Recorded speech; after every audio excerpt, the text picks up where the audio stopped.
Hello and welcome to my third Edinburgh Free Fringe, PBH Free Fringe show for this year. This is titled The Tales of Tainted Mart and the Sound of Silence. It is based on various lines from the instructions of Amenhotep. And this one, particular one, is do not gossip in your neighborhood because people respect the silence.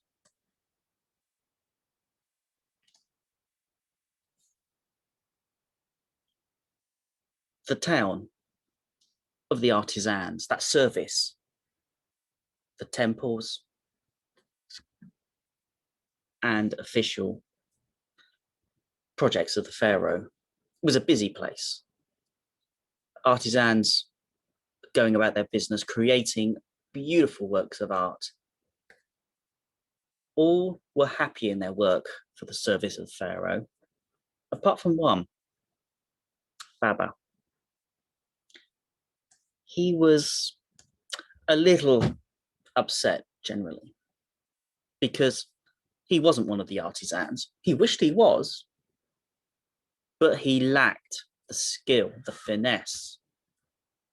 He was slightly larger for his age, and with clumsy fingers and his muscular build just didn't allow him the finesse that he required for doing such delicate work. Instead, unfortunately for him, he was treated as the village donkey,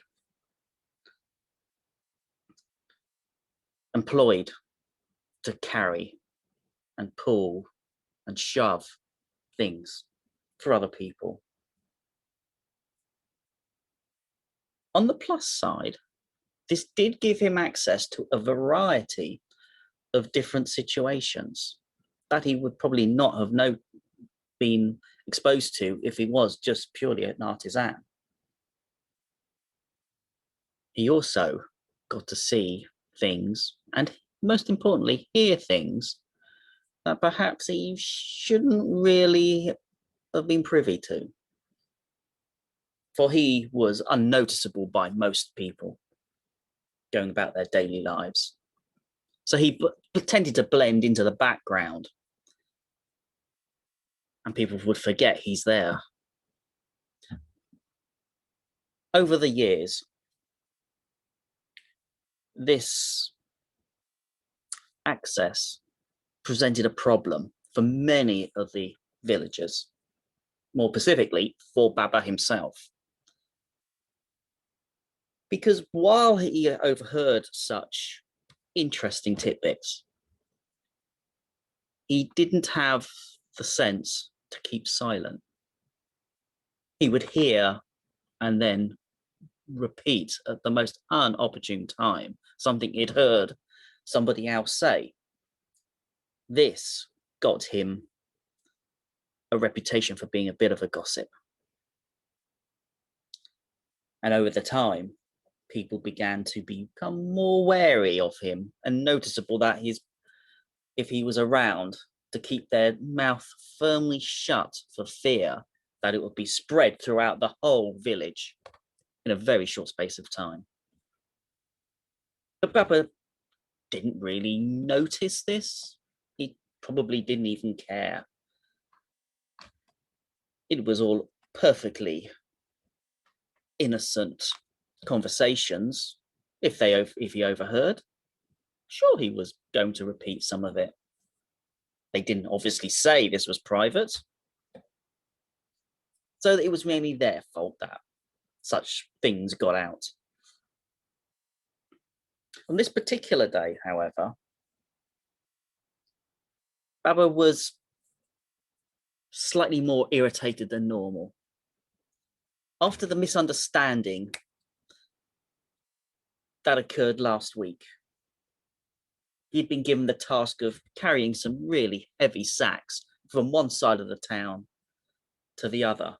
through the busy market, which was not a pleasant thing because it was usually chock full of people carrying other things and livestock. He could not get a clear shot all the way through, and being jostled was not something he enjoyed, especially when carrying something very heavy on his shoulders. As he made his multiple journeys back and forth from one side of the place to the other, the looks on other people's faces said it all. The scowls, the scowling again in his face, the jab of an elbow from somebody remembering something past. Baba was getting irritated. This was not fair. Why do people become so horrible to him at times? He was completely absorbed in his thoughts and barged into one of the local farmers as he was hurtling through the market square. He apologized, but the farmer wasn't having it. He stood face to face with Baba, stuck his finger in his face. Remember, Baba, I'm going to get you. You cost me that donkey last week. It's going to take a long time for people to get over that lie you spread of me. The reputation damage you've caused is really not great. I'll remember this for a long time. And off the man went. Baba shrugged as much as he could with the weight on his shoulder and continued his stagger across the market square again. He was nearing the other side, towards the arch, the bridge that would lead him out. And something caught his eye in the shadows. Two men talking. Now that looked interesting, Baba thought.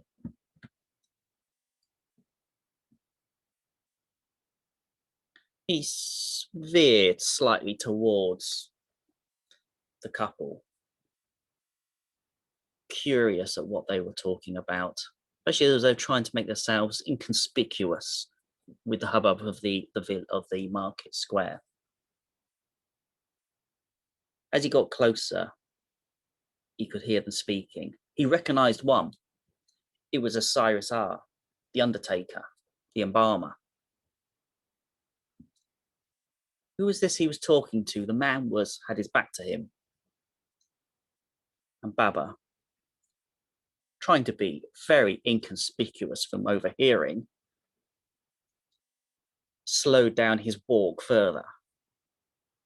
Now he heard the voice of the other.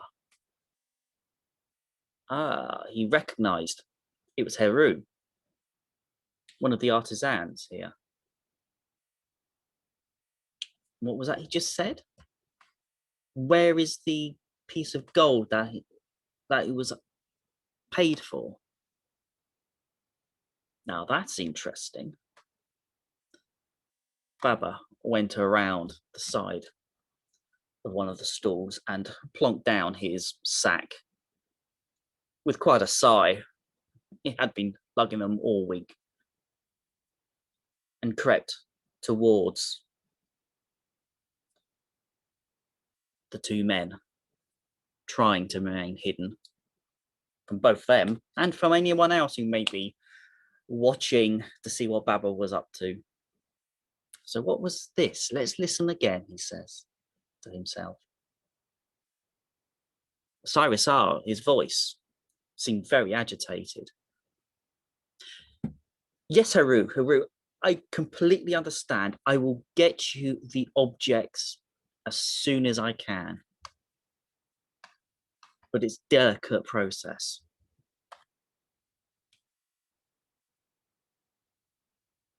Baba was not sure what was going on now, but he continued his listening. It was Heru who spoke next. I paid you, Osiris R. I paid you for this. Now I want what I've paid for. Give me that item. I need it. I want it. And that's only fair. I've given you that grain. You need to give me what is deserved for me. Osiris R. seemed to go silent for a little while, and his voice dropped slightly. Okay, Heru. When night falls, come round the back of my workshop. I will have the item for you. Just beware, it is a lot of gold. People shouldn't know about this.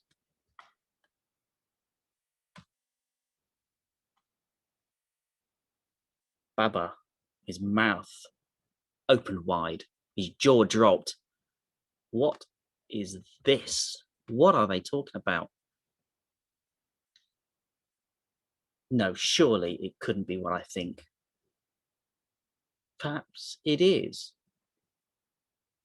Why is Heru after something that Horus R has? Now he's the embalmer. Oh, perhaps Horus R is stealing from the dead. Who would know? The gold, the items, the amulets we buried on the mummy. Only the dead and Osiris R would know if they were there. Is he stealing them? And then Heru is buying them. Now this is wrong. This is very wrong. Baba, all in a tears, forgot about his delivery and made for a beeline out of the village. He knew he had to go and see the magistrate, the judge. This was so important. The embalmer stealing from the dead, that is horrific. He had to go and tell him. He had to tell somebody important and get this resolved. Hurtling along the dusty track out of the village. Baba was a flash, a blur from passers-by, all turning their heads to see why Baba would be in such a rush to go somewhere. And all thankful they weren't spending time talking to him. He passes a group of men playing with the dice. One calls out, Baba groans and grits his teeth. It's his boss, the one he's supposed to be working for right now. This is so inconvenient, he thinks. I need to get to the judge. He's called over. Baba jumps one side to the other, one foot to the other, irritated about what he could do. He's so eager, he needs to be off. But his boss is calling.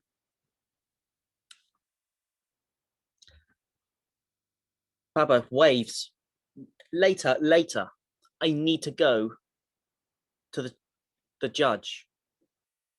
I think Horus R is stealing from the dead. I must tell him and get the judge to investigate. And Baba dashes off. Before his boss could even question him any further, Baba is just a cloud of dirt and dust floating and the sound of his sandals fading away into the distance. Now the men look at one another.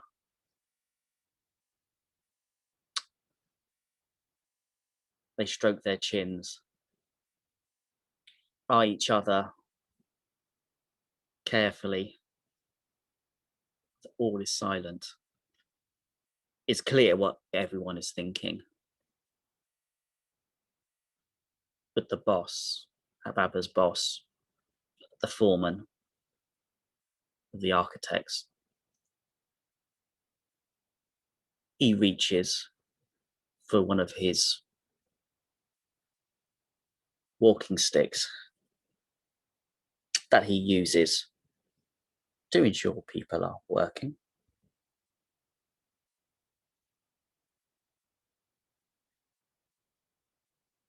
Now, men, he says,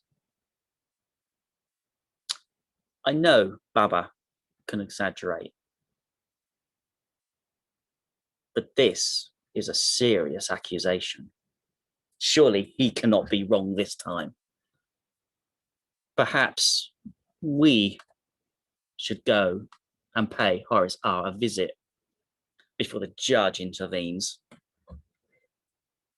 There's murmurs and nods agreeing,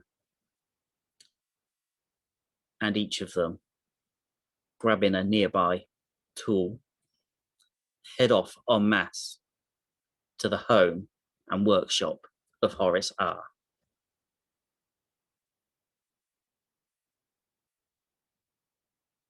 Sometime later, the judge appears at the home of Osiris R. Baba is trailing behind him, and on their arrival, they meet a huge crowd, shouting, waving sticks, waving farming implements. And it's clear Osiris R is under siege. His face is occasionally visible in the crack of the door. There's a baying mob. But the arrival of the judge soon brings some order.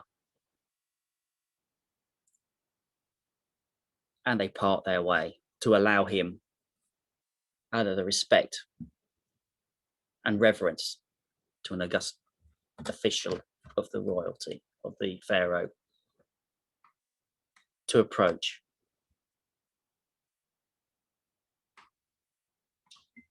An indistinct voice at the back of the crowd, as it's always the one at the back of the crowd, yells, Osiris R is stealing from the dead. We demand justice. And there's a cry and a cheer. The judge looks round. He's not a happy man, being disturbed for such a thing as this. He waves for silence and the crowd calms down.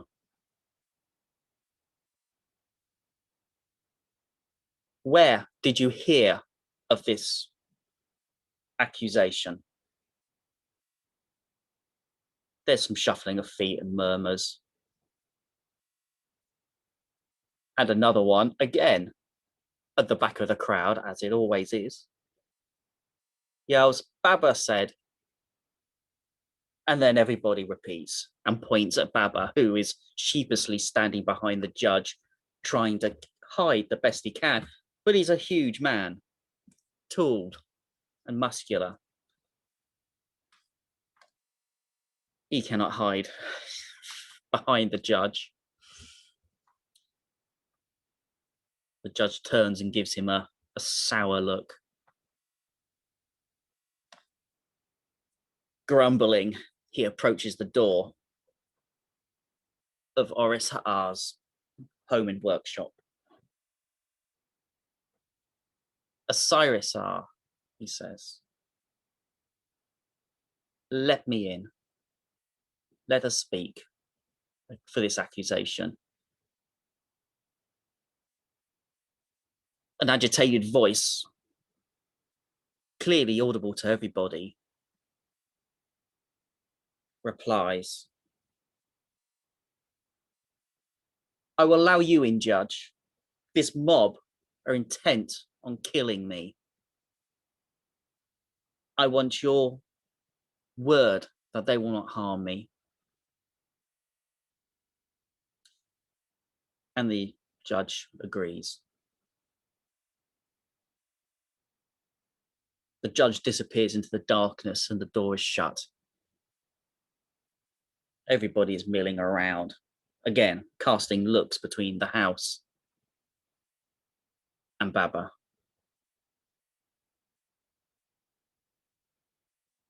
Some are getting restless and clenching their implements.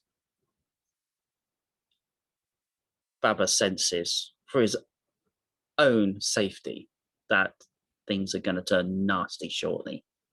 And perhaps it's best he wasn't around.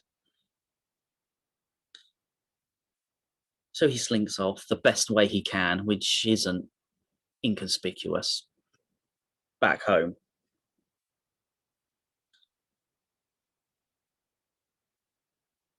Night falls. Baba eats and then heads for bed. He's not heard any screaming, he's not heard any shouting, and the judge hasn't visited him. Perhaps it's all blown over. Or law has deservedly taken Osiris R for being the criminal that he is. Baba, without any conscience of the chaos he's caused, drifts off to blissful sleep.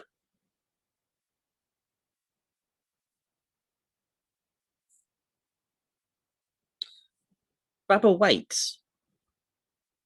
Something's wrong. He opens his eyes. It's total darkness still. Something is definitely wrong. He goes to move to get off his bed and finds that his legs have been tied together and his hands. He tries to move to swing them off the bed, but they're stopped. What is this? He lifts his arms and encounters something above him. It's very warm and echoey.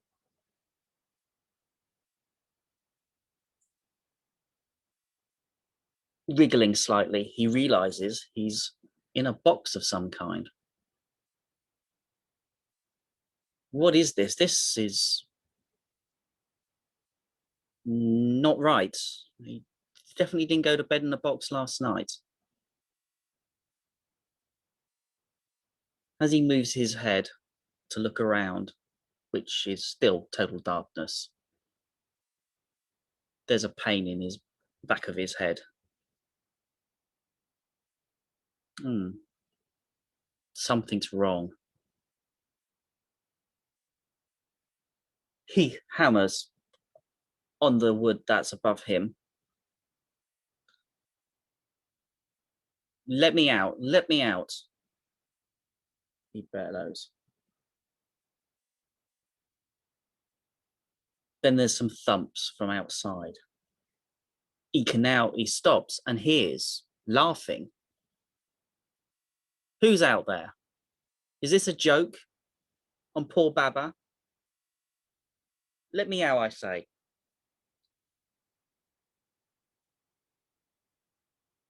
The laughter stops. And a voice close to the box says, "This was the last straw, Baba. You almost cost me my life."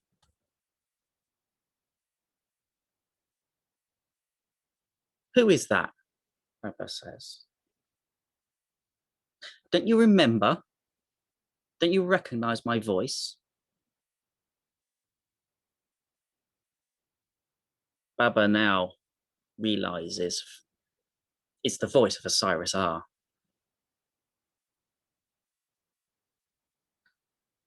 Oh, Osiris R. I'm glad you are safe. Let me out of here. Is this a joke? Against poor Baba? No, this is no joke, Baba.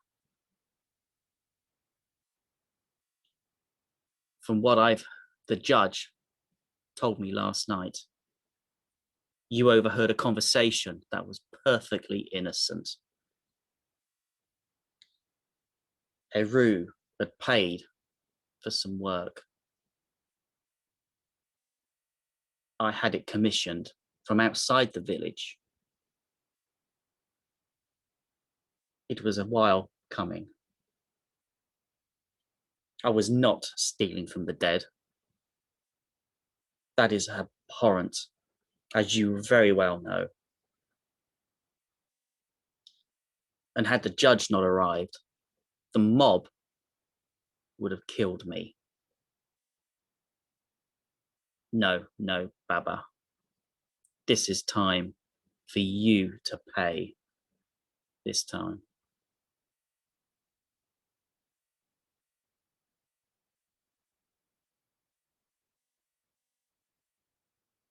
Baba feels the box being lifted.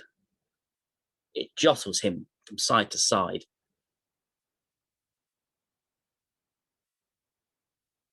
He is soon lost in the swaying of the movement. He has no idea where he is, where he's going. And finally, not so delicately, it's deposited.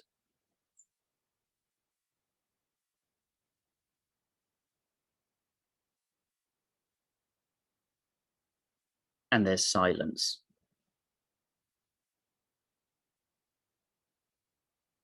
Quite a long silence. Baba calls out a few times, but no reply.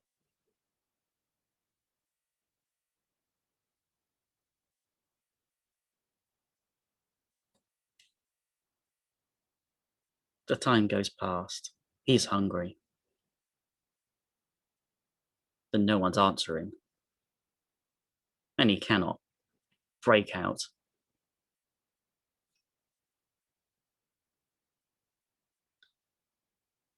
Some weeks later,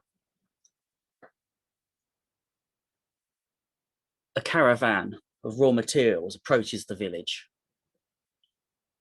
It passes along the main road through and stops at a strange construction that is nearing completion on the edge of the village.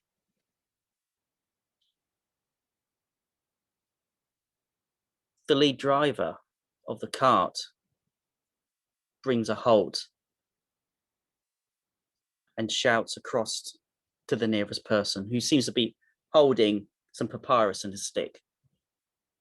You there, what is this? This is curious. It's been a while since I've been here. What is this you are constructing? It's certainly not for Pharaoh. The figure turns and it's Osiris R, disturbed in his thinking. He approaches the cart and looks up at the driver.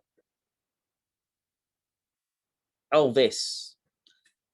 Some time ago, a sage, a much valued sage of the village, died.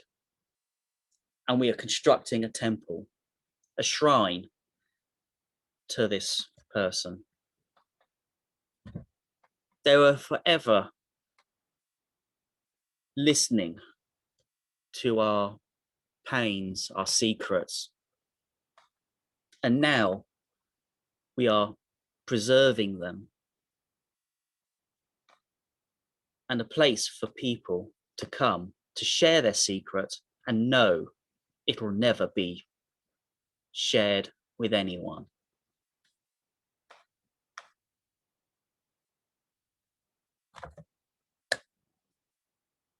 Thank you. I hope you like that one. I'm back again next Saturday for 4 p.m. for, I've completely forgotten what the next one is. My last two for the last weekend of the Edinburgh Fringe, free Fringe that I'm doing with PBH. If I can find out what it is I'm doing next weekend. I have Saturday and Sunday are my last two shows, and they are, oh yes, A Widow's Land on the Saturday and The Conspiracy on the Sunday. So I hope you enjoyed that.